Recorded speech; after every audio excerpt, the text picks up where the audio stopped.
Oh, hey, my name's Ben, and there's a lot of math and science that's around us all over the place. And if you're just observant and, well, maybe you carry around a camera like this, you might be able to capture a lot of it and use it in your classroom to help engage your students, or even use it as a way for your students to try and make sense of the world around them with what they're learning in their classroom every day.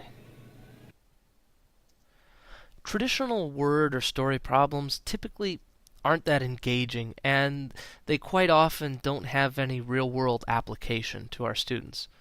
The idea behind video story problems is that they're not only more engaging, but you can actually start to bring real-world applications of math and science into your classroom. The concept is actually pretty simple.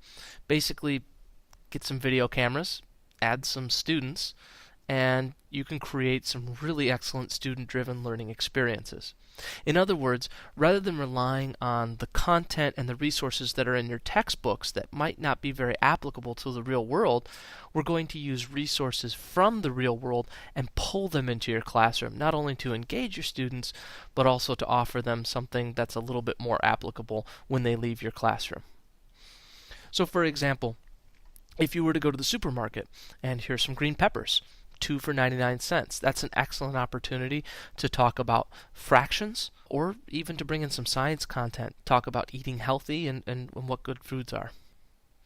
Now the steps behind creating a video story problem are actually pretty simple. The first one being carry a camera around with you. Now, I carry my iPhone with me almost all the time, and for anyone that has a smartphone, you probably have a pretty good camera with you at all times anyways to go ahead and capture footage. The second thing is a little bit more difficult. You want to be observant. So even some of the most mundane routines that you go through every single day can be an excellent resource for pulling video story problems out. And of course, capturing curiosity is huge, because if you're genuinely curious about something and you can bring that into your classroom, then the students are going to pick up on that and they'll be able to feed off of your curiosity. It also helps encourage students to be curious about what they see around them and allow them to bring in some of their own curiosity and some of their own interest into the classroom. Take a look at this video story problem in which I capture some genuine curiosity about some syrup left over in the teacher's lounge. Hey guys, Mr. Rhymes here, and I have a question for you. You see, we just finished doing the annual 5th grade holiday breakfast. We finished cleaning up for it, and we've got a lot of syrup left over here behind me. And I'm curious, can you estimate how much syrup was used during the 5th grade holiday breakfast? Okay, so here we go. Let me zoom in. There you go. And I know what you're thinking. Oh my gosh. That's a ridiculous amount of syrup. Well, you know, actually we have 11 5th grade classrooms in this building here. Okay, so that's we need a lot of syrup. So I'm going to go ahead and I'm going to pull out here, give you a shot of all of them. There you go. And okay, just to be fair, I'll give you a couple numbers, right? The small bottles right here, they have about 24 fluid ounces. See that right there? So 24 fluid ounces. And the large bottles, they have about 36 fluid ounces. 36 fluid ounces for the big ones, 24 for the small ones. Ladies and gentlemen, those are the only numbers I'm giving you. There are other numbers you got to kind of just figure out for yourself and go ahead and do some estimating of how much syrup we have left over. All right, so there you go, and try not to get sticky fingers while you are estimating this problem. See ya.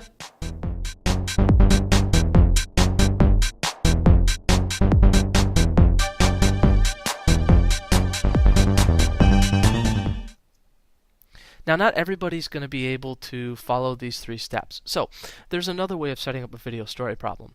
You could go ahead and just start with a simple problem, maybe one that you already have in a textbook or some other resource pack.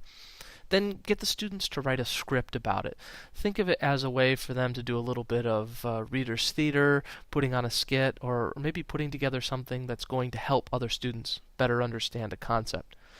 And then 3, shoot your video story problem. You don't have to be out in the real world to capture some of these ideas. You can recreate them within your classroom. Here's an example right now of some students doing just that. How many Skittles? My cousin had 58 pieces of Skittles. My brother had 25 less pieces than my cousin. I had 85 more than my cousin and brother combined. How many Skittles do I have, and how many do we all have together? Good luck. Okay, here's some tips if you want to start creating some video story problems on your own. The first one being model the thought process by talking out loud. Now, a lot of teachers already do this as we go ahead and present new concepts and new ideas, or if we're working with particular math problems or concepts the students haven't worked with before, we'll talk out loud, so sort of model what we're thinking. Take a look at this example of one student doing just that as he goes out to eat with his family. Hi guys, my name's Caleb, and today I am at Main Street. This is my meal.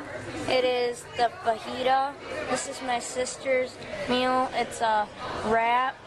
That's my brother's meal. It's chicken tenders. That's my mom's meal. It's a burger. And that's my sister's meal, and it's mac and cheese. Tonight we went out to eat to Main Street, and this is what our meal cost. Jacob had chicken tenders for $3.99. He added sweet potatoes fries that cost us $1.09 extra. Kennedy had macaroni and cheese, and hers cost $3.99. I had a Cabo burger that cost $7.99. Mackenzie had a Hornet wrap, and that also cost $7.99. Now, another example would be trying to find real-world examples of math or science in action. Check out this example of high school teacher Brian Bennett down in Evansville, Indiana, asking a genuine real-world science question. So here I've got some hydrogen peroxide. Okay, it's in the dark bottle. And, you know, I need to use some of it later, but this is a 30% solution. You know, if I know that hydrogen peroxide decomposes on its own, you know, it's unstable, you know, there's thermodynamics into that. But I'm wondering if I need to get it down to a 10% solution, is there a way I can speed it up rather than just leaving it out in its own? I don't know if you guys can help me with that, but I really appreciate the help. So again, I've got 30%. I need it down to 10%. How can I speed that up? The last tip is asking open-ended or multiple questions. Typically in textbooks you have one answer and one question, and those questions and answers go together perfectly.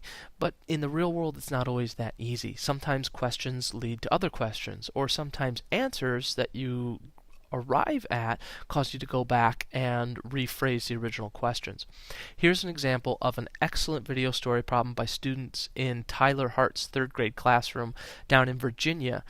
The students in this video story problem present some information and then ask other students to write some questions in response to it.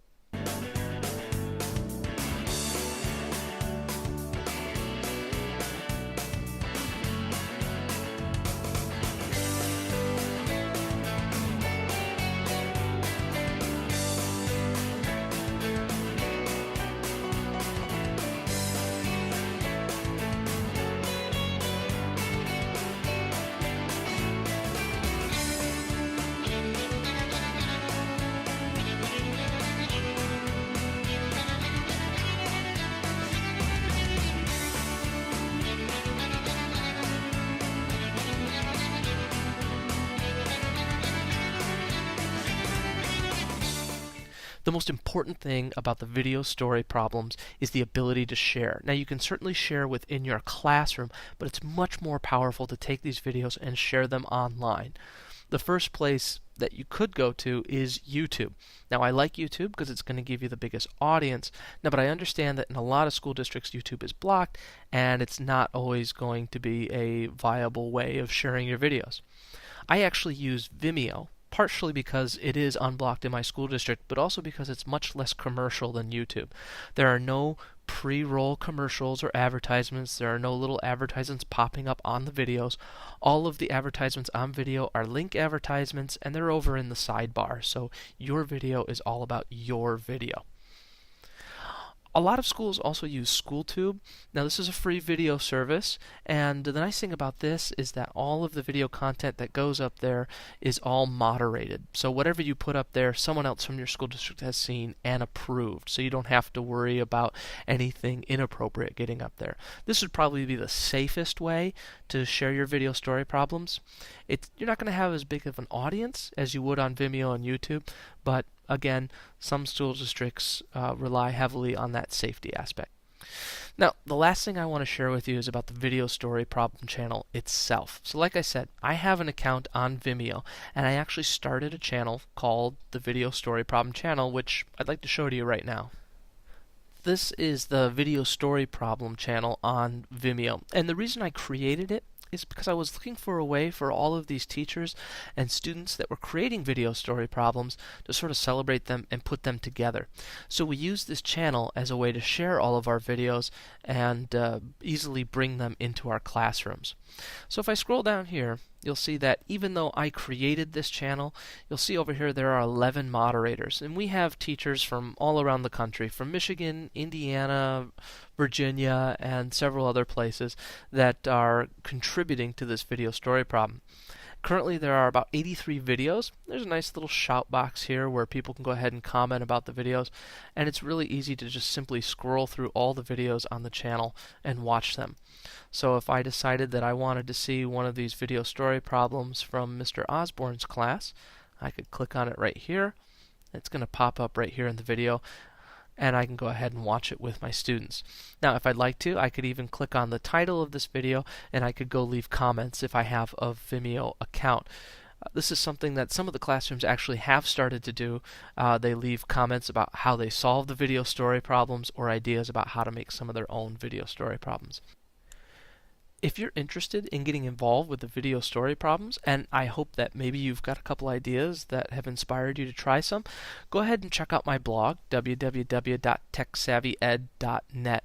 I share all of the video story problems that I've created via my blog, as well as highlight some of the video story problems that I notice on the channel that I think deserve special recognition because they go above and beyond just the simple concept of providing a story problem. If you'd like to, you can follow me on Twitter at TechSavvyEd, where I tweet not just about video story problems, but all sorts of practical ways of using technology in the classroom. Or, if you'd like to go ahead and become a part of the channel itself, head over to the Video Story Problem channel, vimeo.com/channels/video story problems. If you already have a Vimeo account, you can go ahead and become my contact on Vimeo, and I can add you as a moderator of the channel, which would then give you the ability to add your own video story problems directly to the channel. And if you don't have an account on Vimeo yet, that's okay. It's free. Ooh, raspberry pie. Oh, hey. Well, I hope you got plenty of ideas for how to take math and science that's around us pretty much everywhere and bring it into your classroom. And not just to make it more engaging for your students, but also to make the learning that much more practical too. Well, I've got a little bit more shopping left to do, so I'm going to go ahead and finish that up. See you around.